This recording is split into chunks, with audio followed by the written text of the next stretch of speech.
2015년 3월 3일에 법안이 국회를 통과하자마자 통과된 법을 입수해서 주말에 이제 검토를 하고요.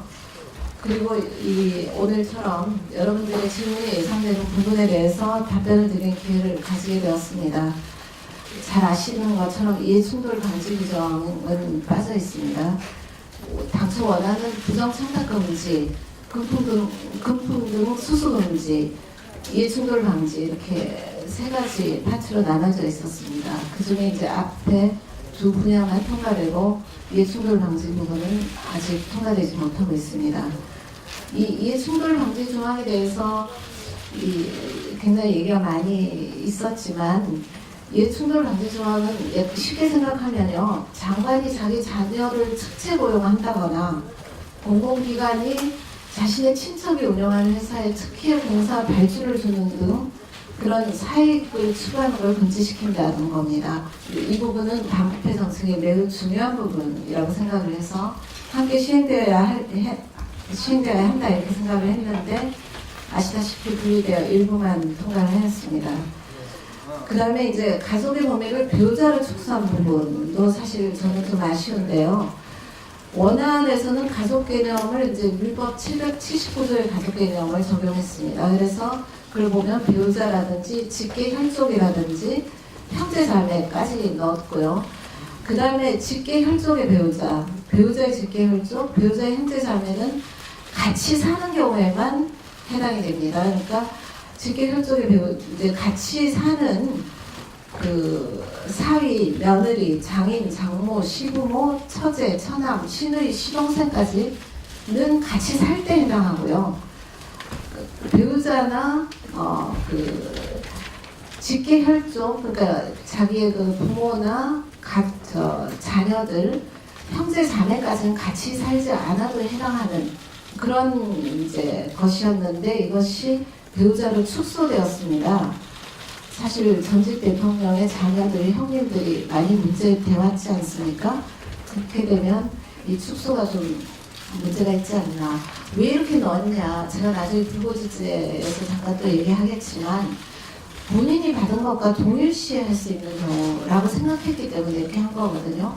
배우자만 동일시할 수 있고 직계 같이 사는 장인, 장모, 시부모님 또 같이 살지 않더라도 아들, 딸들 또 뭐 같이 살지 않는 부모님, 형제 자매는 뭐 제외시킨 이제 그런 게 된 거죠.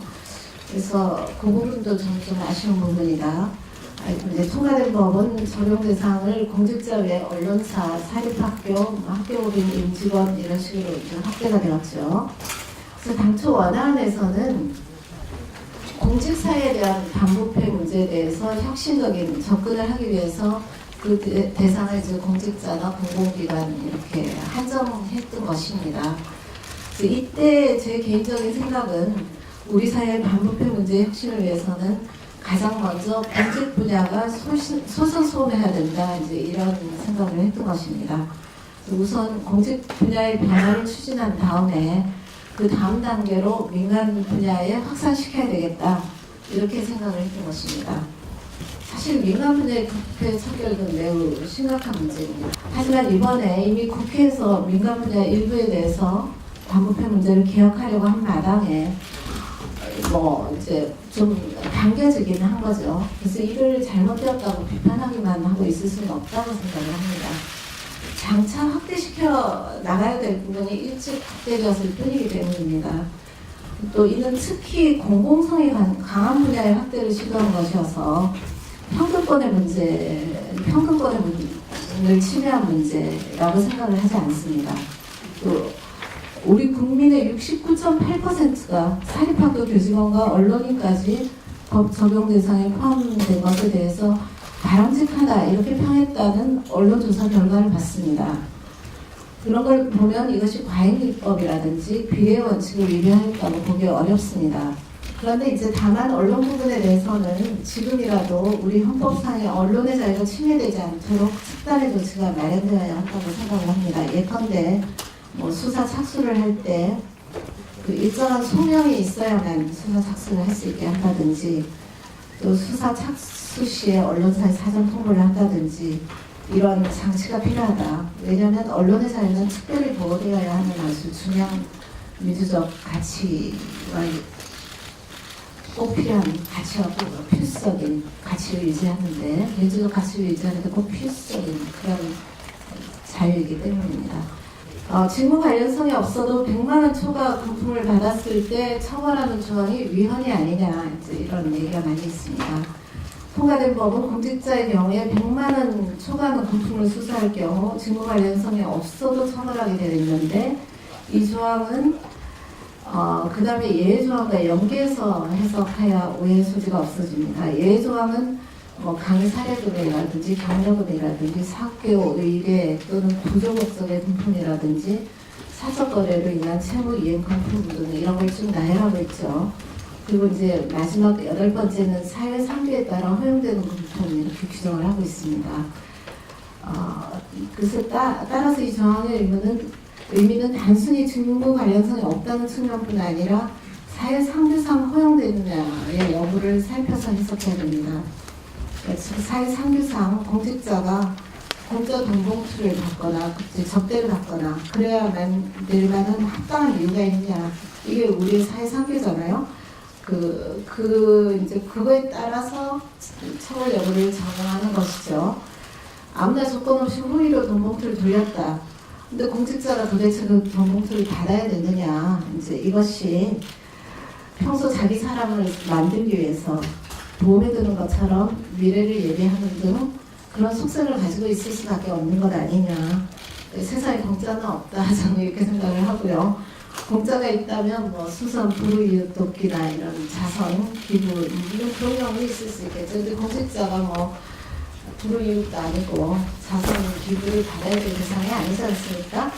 더 쉽게 말하면 이 법은 더치페이법이다. 더치페이 하자, 이런 법이다. 제가 이렇게 이제 평소에 얘기를 하고 있습니다. 각자 자기 것을 자기가 계산하는 습관을 들이자, 이런 법이다.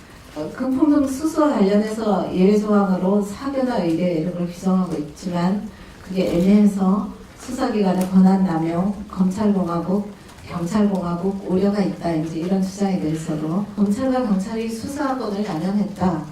그럴 경우에는 오히려 검찰과 경찰에 대한 조직에 대한 신뢰가 흔들려서 그 조직에 대한 사회적 평가가 크게 훼손돼서 그 조직이 정말로 자멸하게 될 것이다. 저는 이렇게 생각을 합니다. 그래서 경제의 발목을 잡는다, 이런 주장이 있습니다.